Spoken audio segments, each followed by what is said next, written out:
Hello，大家好，我係國際風水師 Zoe。咁今日就想同大家去分享呢個甲乙木嘅十天干，究竟喺呢個蛇年嘅運程佢會係點嘅呢？嗱，今日分享呢一個呢，就係其中之一個原因，點解同年出生嘅人會有唔同嘅事情發生啦？咁啊，記得聽到最尾，因為我除咗會同大家去分享有啲乜嘢需要注意之外呢。好多時我個 video 都係會同大家分享一啲小貼士咧，等大家點樣可以例如話做啲嘢應咗去啦，或者有啲乜嘢係可以去幫到自己嘅，咁所以變咗嚟講咧，真係要聽到最尾，因為唔單止你可以幫到自己，你甚至乎仲可以幫到自己嘅屋企人嘅喎。如果大家唔知道自己嘅日柱係啲乜嘢呢，咁你可以揾一啲可靠可信嘅 apps，然之後去 download 下，睇翻究竟嘅日柱係啲乜嘢，或者甚至乎你自己嗰個家人啦、家庭成員啦，係有啲乜嘢嘅天干啦。因為我哋有十天干，即是話係甲、乙、丙、丁、戊、己、庚、辛、壬、癸啦。咁今日咧就分享甲木同乙木啦。而丙丁戊己庚辛壬癸呢啲呢，我係會到時都會陸續咁去同大家分享嘅。咁以下去同大家分享呢啲呢，作為參考啦，因為始終都要根據你嘅全個人生藍圖同埋你嘅家居方向為作準啦。點解話人生藍圖為作準呢？因為我唔知道你自己嗰個嘅地支有冇呢啲生肖，例如話豬啊、猴啊、老虎啊。或者呢個蛇嘅，因為呢一啲咧喺呢一個2025咧就係有刑沖破害太歲嘅，咁所以變咗呢啲都會係有個影響嘅喎。咁大致上你都會知道有一個大概有乜個日柱係啲咩嘢嘅時候咧，都大概個方向都唔會走得太遠嘅。如果你哋春節出生，或者冬至出生咧，咁即是話你個木咧應該就會係叫做強嘅。點解我話係應該叫做強呢？係因為我唔知道你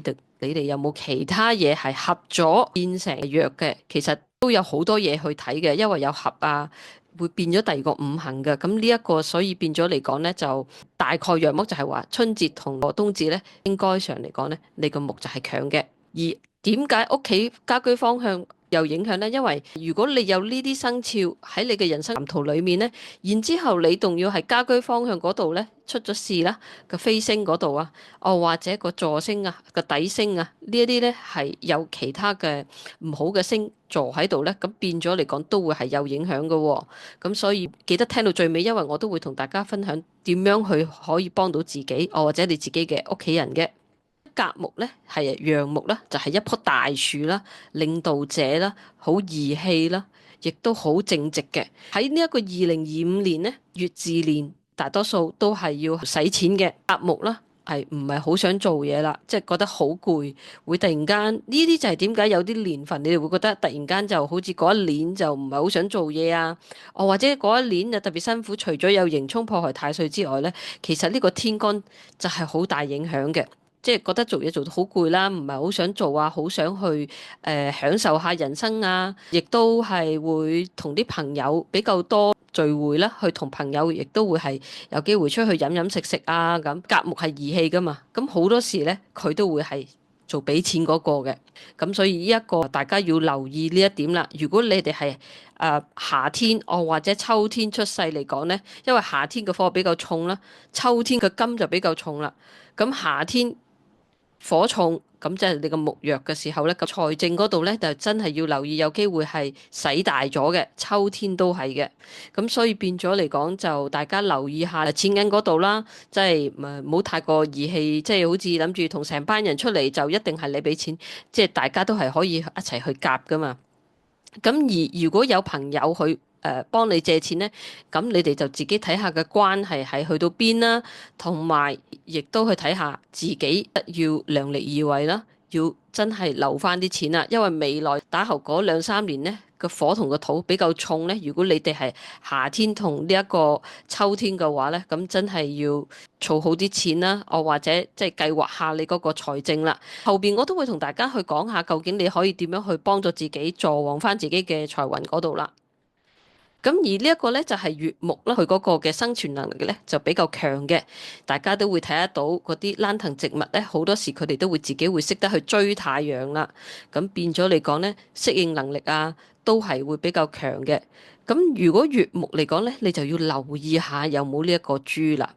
因為乙亥咧，豬咧同個蛇咧係沖太歲嘅，咁沖太歲好多時咧就會比較容易同人哋有爭執啦，或者就算你冇唔想同人爭執都好，但係人哋會係想同你爭執嘅，亦都會有呢一個嘅，因為佢會係睇你唔順眼咁樣啦。大家自己都要留意下，知道即係點樣即係講嘢都要去諗一諗。如果你係女性嘅話咧，咁你就要自己比較留意一樣嘢，就係因為你會係同個伴侶咧，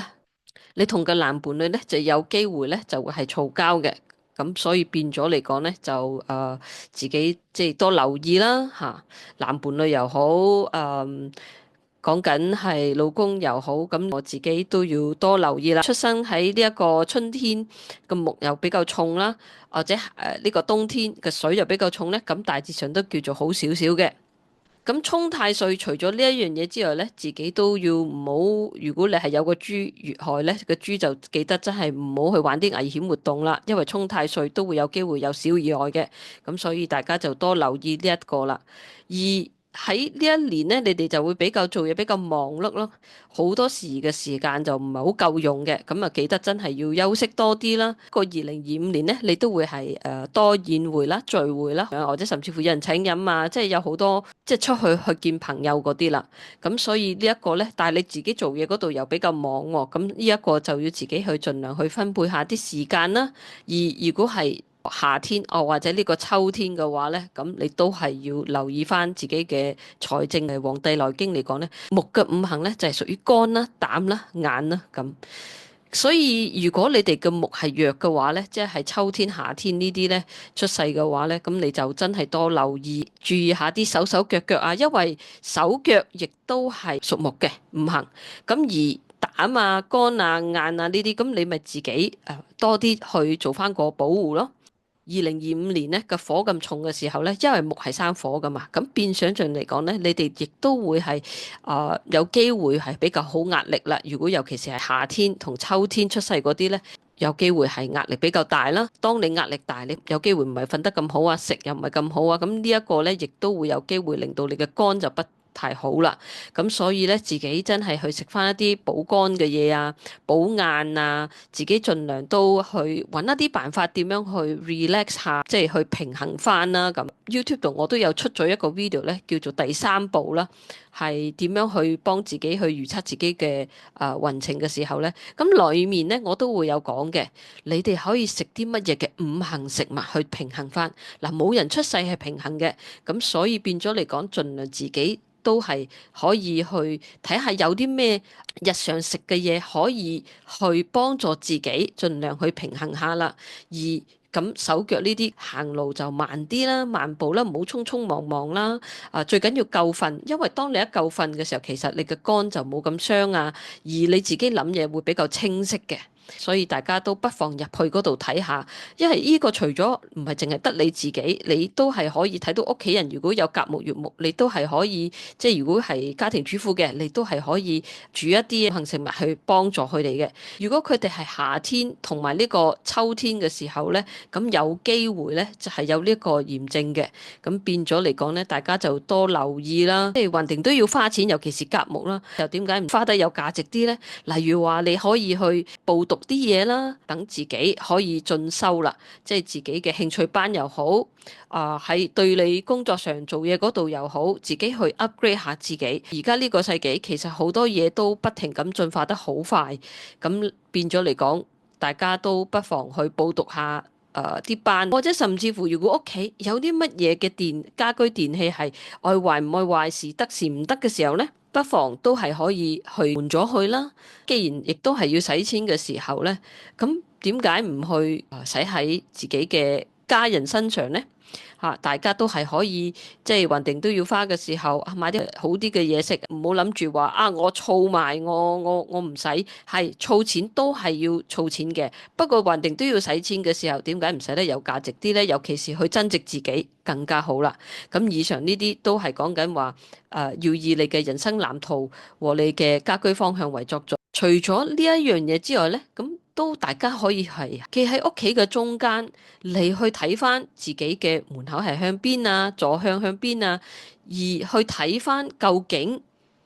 啲方向。因為喺呢一個2025年呢，其實有好多地方係需要避忌嘅。因為如果你係激活咗一啲唔應該激活嘅地方呢，咁變咗嚟講呢，就有機會唔係太好啦。嗱，呢一啲其實聽完就唔一定話係要驚嘅，因為你有防備好過你突然間啲嘢發生，你係失預算啊嘛。聽完其實大家可以盡量嘅，咪去迴避咯。始終我哋都係一命二運三風水噶嘛。風水嚟講，橫掂間屋企都已經喺度咯，你橫掂都已經係住緊嗰度咯。咁點解唔揾一啲吉氣方嚟去坐呢？或者甚至乎揾一啲人緣啊、人際關係嘅位置嚟去坐呢，等你做嘢比較順利啲啦。或者甚至乎揾一啲財富嘅位置嚟去助旺自己呢。咁所以大家不妨入去我呢一個 video 嗰度睇呢，我會同大家講翻有啲乜嘢大家可以做，而你哋係有犯太歲嗰啲呢，刑沖破害都係可以睇，因為喺裏面呢，呢一個 video 呢，我有講過嘅，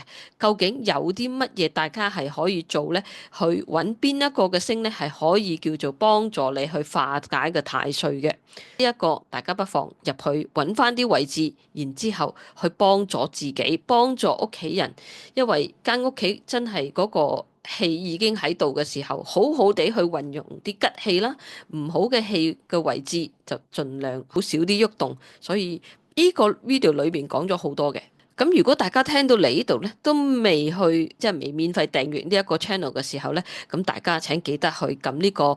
免費訂閱掣啦，同埋記得俾個 like 我喎。因為如果我有啲咩免費嘅小貼士去同大家分享嘅時候呢，咁大家都係可以即刻收到嗰個信息話蘇怡師傅出片啊咁。因為我出片呢，就唔係定時出片嘅，因為我自己都好忙啦，因為要即係做客嚟講呢，咁變咗嚟講就即係我盡量都去抽時間去做啦。咁所以大家就記得撳嗰個免費訂閱掣同埋撳個鐘仔啦。之後我都會去出呢一個丙丁戊己庚申壬癸，咁到時大家都可以去睇翻有邊個家庭成員係呢啲嘅十天干，咁你都係可以去幫佢哋嘅。咁大致上就分享到咁多啦。我係國際風水師蘇菊，我哋下次再見啦，拜拜。